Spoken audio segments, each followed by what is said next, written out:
Thank you, Chris.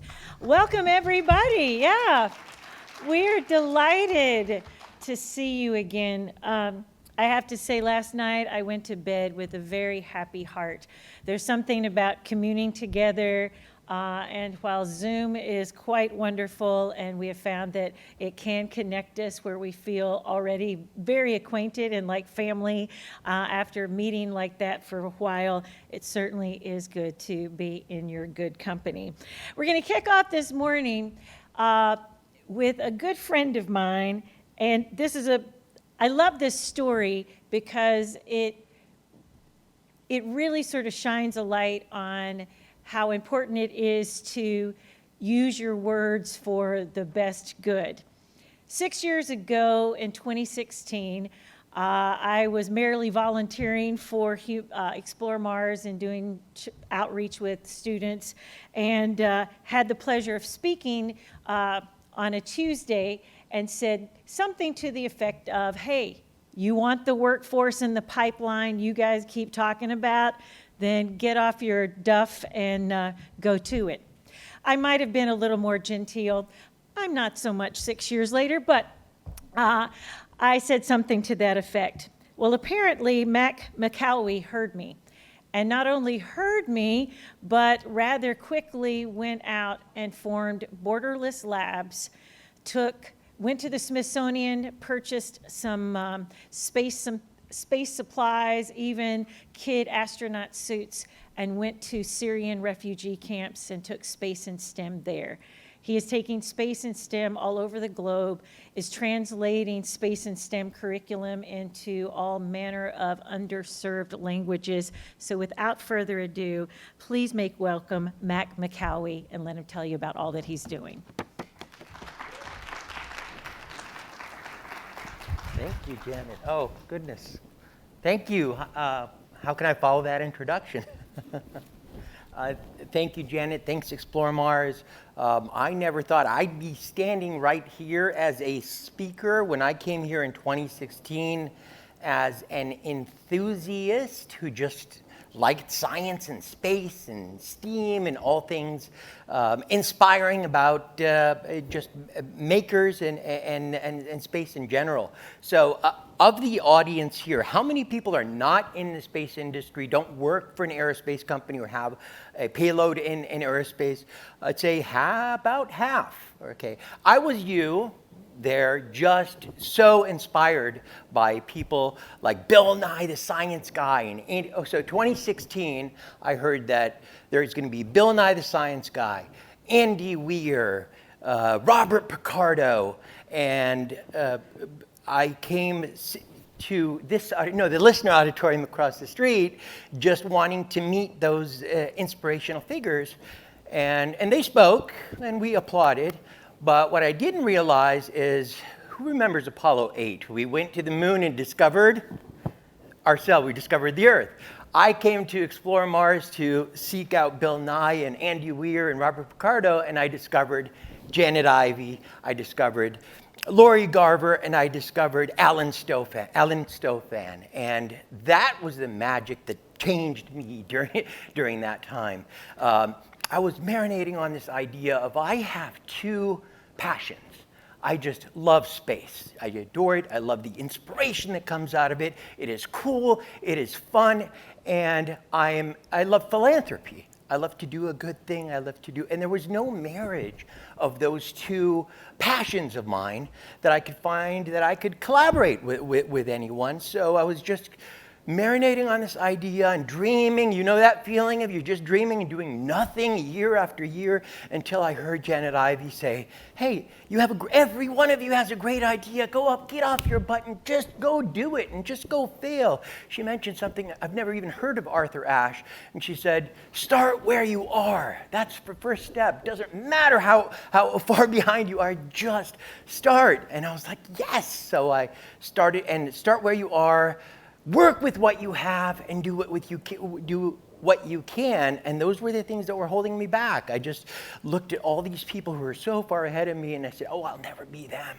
So I figured, no, I'm going to start with my dream. I'm going to start simple. And like Janet said, I went to the Smithsonian Aerospace Museum, because I figured what inspired me most?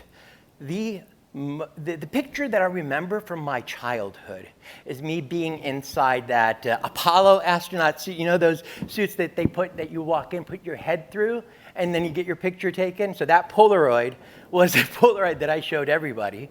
And when I look at kids' profile pictures, science nerds, what's their profile picture? Wearing an astronaut suit. So I figured I'm not the only person inspired by this. What if I do the philanthropy passion that I was talking about and bring those suits to the refugee camps, to the underserved communities, do a little mini space camp, do a little science fair day, and boy did it exceed my expectations. Every single one of them, until this day, have those profile pictures as them wearing a Halloween costume suit as their profile picture. And the talks that we had of inspiring them that you can be an astronaut someday, you can be a scientist someday, you can be an engineer someday. This was 2016. Well, I'm here to tell you that those students and who became engineers, who were supposed to be actually here today, forgive us, this is not my talk, this is actually their talk. So we had a bunch of 13 engineers who started off with nothing other than inspiration, who were supposed to be here today. Unfortunately, they couldn't get the visas to come here, but that's a different State Department story for a different time. So I hope I'll do them justice by sharing their story. The first scholarship that I met was a boy who just wanted to build a satellite. CubeSats at the time when I came to Explore Mars, everyone was talking CubeSat this, CubeSat that. We started figuring out what's a CubeSat, 10 centimeter by 10 centimeter by 10 centimeter spacecraft that you send, and it has the same processing power that the big satellites had in the 70s and 80s. And we were inspired by someone, Chris Bosheisen and Will Marshall, had that same inspiration of, we went to the moon with less processing power than the phone in your pocket. How often did you hear that? We still hear it, right? So they said, okay, we're going to send our phone into space and see what happens. And 7 years later now, not only did they send that phone into space, they sent that phone into space 3 times, and they built, Will Marshall was on a TED Talk talking about a 3-unit CubeSat, talking about this spacecraft that we're going to send is going to image the Earth all the time, every day, every inch of our planet. And this is not a mock-up of what it looks like. This is it. This 10 centimeter by 30 centimeter by 10 centimeter is it. And we were both so inspired by that. We geeked out about it nonstop in a restaurant in the middle of Amman, Jordan. And we said, let's do it. Let's make one. Let's make Jordan's first satellite. 6-7 years later now, not only did he build Jordan's first satellite that is orbiting the Earth as we speak, he has 52 satellites orbiting the Earth as we speak. I'm lying. It's 51 satellites orbiting the Earth and 1 satellite at the L2 Lagrange point behind the moon. I didn't give him money. I didn't give him a scholarship. All I gave him is a chance to believe in himself, and he can do whatever he wants to do, and he could sink or swim, and boy, did he succeed. And he works for one of Europe's biggest small sat manufacturing companies. He's even outgrown them, and hopefully, great news is going to come from him, but it wouldn't have happened if he kept hearing no, no, no, as he did. He just found that one person who said, no, I believe in you. And that's what Janet taught me. Just be that one person who says, you can do this. And we all remember that one person who gave us a shot. And that's what I wanted to be. So I figured, what if I do that over and over and over and cheaply? And I want to show you a video about another couple dozen people who have grown to not just build toys and Halloween costumes for spacecraft, but no, the Halloween costumes have evolved into life support systems because they love it so much and they want to be the productive members of the space industry. So this is the latest analog. So I do space camps and analog astronaut experiences for underserved communities just to be able to give them an opportunity to see if they can make something out of themselves. So no hand-holding, just inspiration. So I guess we're going to start off by showing you how I broke the law in flying my drone in the middle of Amman, Jordan. And Jared, you can start playing the video. So it is a road trip that we took all the way through Amman, Jordan. And you can pause it here, actually. These two students are Sarah and Mohammed. They are aviation engineering students who have never been in the air, never been in an aircraft, never been, and look at the smiles on their face, look at them pointing their phones in a helicopter, learning everything about the aerodynamics of how a helicopter flies. I was learning that in my 40s. It was incredible. But their profile pictures right now, every single post they share on social media has to do with aviation and flying and helicopters, and all it took was, what, $150? This was nothing. And I feel like their lives have already changed by just gaining this experience, and I'm so proud of them for that. You can continue the video, and just look at those smiles. You can pause here, actually. The four-wheel experience in North America, we probably see as a joyride. But when you teach them that the moon and Mars have rovers and have dust and have, when you're teaching them that you can do so much they're learning about regolith, they're learning about terrain, they're learning about navigation. Now I'm going to tell you what this experience led them to develop. And all it was a $30 ATV ride. And you can continue. And it is also so nice to be able to represent SpaceKind. Any SpaceKinders out there? That habitat, you're going to talk more about it. We visited Petra, Jordan, because it is Jordan. It is a space camp. So look at all the astronomy that we do. And one thing I noticed that is missing from a lot of current space camps and analogs is the camaraderie and team building. So myself here, I fell and all of them had to rescue me. Nothing says team building than sitting around a campfire at night. And now for the competitions. Look at those rovers that they are building. These rovers are fully autonomous by vision and by GPS, and the habitats behind them, I'll go more into that. And they have nothing. Remember, they were just inspired by YouTube videos. And the rovers are even climbing rocks and regolith. And pause here, actually. This young woman wearing that suit, that life support suit that you see, that's a 7-layered suit. She's a material engineering student.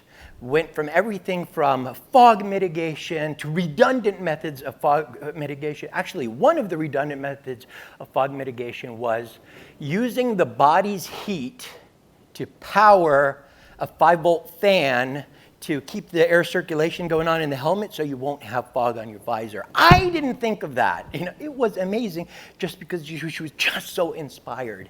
And her name is Salam, and wow, she's actually, I'm giving her a bigger, badder, meaner scholarship in the future, and she just graduated as a material engineer, and just look out for amazing news from her. The different layers going from fireproof and protection and bladders and everything, I didn't understand those. They're all publicly available information on NASA, ESA, JAXA websites, and all it takes is someone with a little bit of passion to keep digging into that and make something out of it with minimal investment. You can keep going, Jared. So that Snoopy cap is not an actual communication cap. That's actually her hijab. And the mobility that they had to build. Look at that background. Oh my goodness. You can pause here, actually. A little bit more. There you go. So nothing says habitat or living on Mars, working on Mars, than having to learn the human body. We learned physiology, we learned biomechanics, kinesiology, and nutrition. Can you play again, please? So it is a space camp, so you got to show off your talents, and that's missing amongst us. We got to have fun again. Look at those habitats. And the Mars rovers that we were talking about, to me, nothing says just, equitable, diverse, inclusive, inclusiveness than an astronaut that looks like that. Every single one of them got scuba certified. Can you pause here, actually, and a little bit? Once more, once we see her go through that ring. Thank you, right here.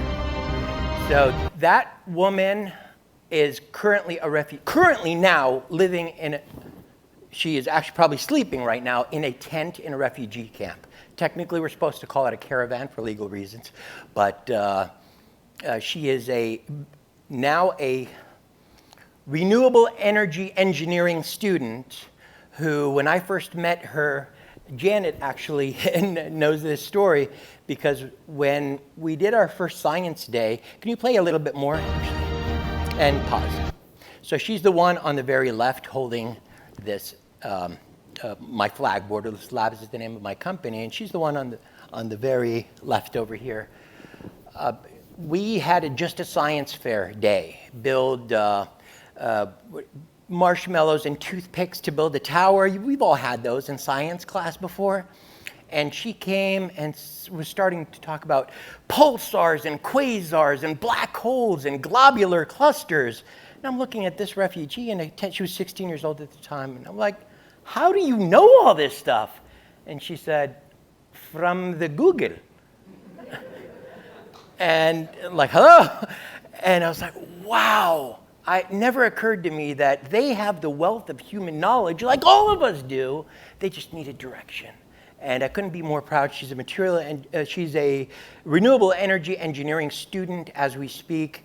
She lives in a refugee camp, never seen a swimming pool in her life. And we figured, what do you want to do? She was so inspired by documentaries. I never gave her money at first, and then I hired her, but at first all I gave her was a link to a playlist of 1980 Cosmos by Carl Sagan. All she did was watch it over and over and over. So she learned English. Now, the draw side is she learned English in Carl Sagan's voice. So now she says humans instead of humans. And I love it. And she loved the ocean. I thought she was going to love space. And she loved the planets. She's going to discover life on Europa. That's how much we're going to inspire her. Nope. She discovered the oceans. And she says, oh my God, there are people who breathe underwater. This is an EVA. You're this far from it. You're weightless. How many people scuba dive here? So less than a quarter of the audience.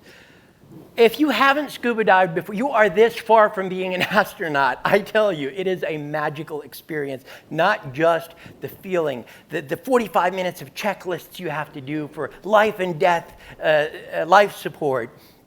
But for her, she got beginner certified. Now she's advanced certified, and she speaks Arabic.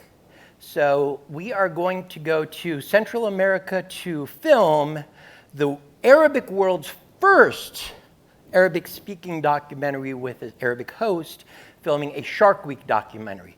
Not behind a green screen talking about the different species of sharks, but from inside the shark cage. That, to me, is inclusion that I'm just so proud of. And she's been involved in every single aspect of it, from the funding to the screenwriting to even the filming. And you can continue. I'm just so proud of that. Monty's the one who builds all the satellites. He's the one on the right. There's Badur. And a pause here, actually. NASA astronauts train at the ISS underwater at a buoyancy lab, right, in Alabama or Houston, thank you. We don't have that. We don't have that in Jordan or in other countries, so I'm limited to have to train them to be astronauts in a sunken Lockheed Martin TriStar. You can continue. So we still do the actual full-blown space camp, but this is our simulation of the ISS, and please forgive. Pause here, please. Around this time, our good friend of ours, who should be here, if not today, then tomorrow, Cyan Proctor, climbed Mount Rainier as a way of team building for the Inspiration 4 crew. Did anyone see the documentary about Inspiration 4, Countdown to Inspiration 4? That so inspired us so much to say, we are climbing the mountain, and we actually took all of our crew to climb the highest peak in Jordan, in Mount Rum, it's called. And they were right, and Jared and Chris and Haley and Cyan were right. The camaraderie that happened there is something that every space camp, analog mission, or even team really need to do to build that team spirit. And you can continue. And just look at those smiles, carrying those flags at the peak of the mountain. And look at Mars behind them. As we were going down, this was Cyan's idea, actually, to recreate that NASA scene. How many people here do Venus analogs? So pause here, actually. A little bit more. Thanks. I've just came back from the Analog Astronaut Conference at Biosphere 2 in Arizona. And wow, what amazing work everyone's doing there. But I think just by putting all these people you see around me in that hot air balloon, talking about the atmosphere of Venus, the clouds of Venus, I have not seen that anywhere, neither NASA, ESA, JAXA, or any of these analogs. So I guarantee you that kid who just got obsessed with, how many people have been in a hot air balloon before? 1, 2, 3, 4. So when you're in that hot air balloon floating amongst the clouds and looking at the Earth underneath you, there is forgive me, Frank White, but there's an overview perspective that you see that is magical, that I guarantee you in the year 2033, you're going to hear headlines like first human mission to Venus was planned, developed, and is going to launch, built by students who just, that bug was planted right there. And that's what we see when we send a kid to space camp, right? Every kid who ever went to space camp is changed forever. So those are the experiences that I want to keep giving. And Venus, to me, I'm sorry, Mars people, I know.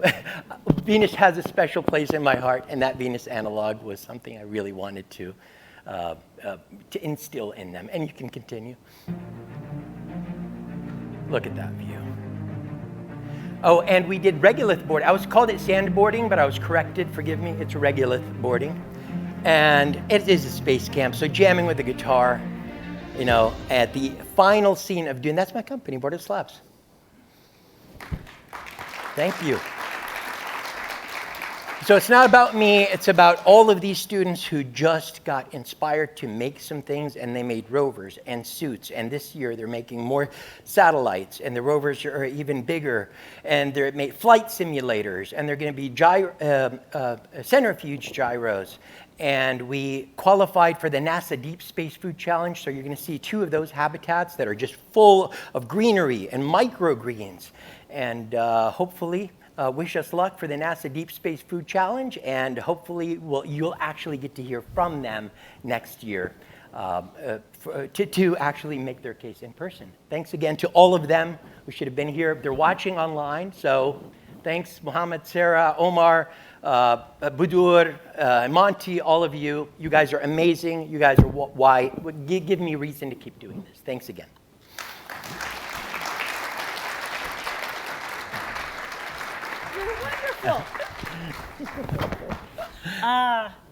A blessed meeting that was back in 2016. Thank you for all you're doing.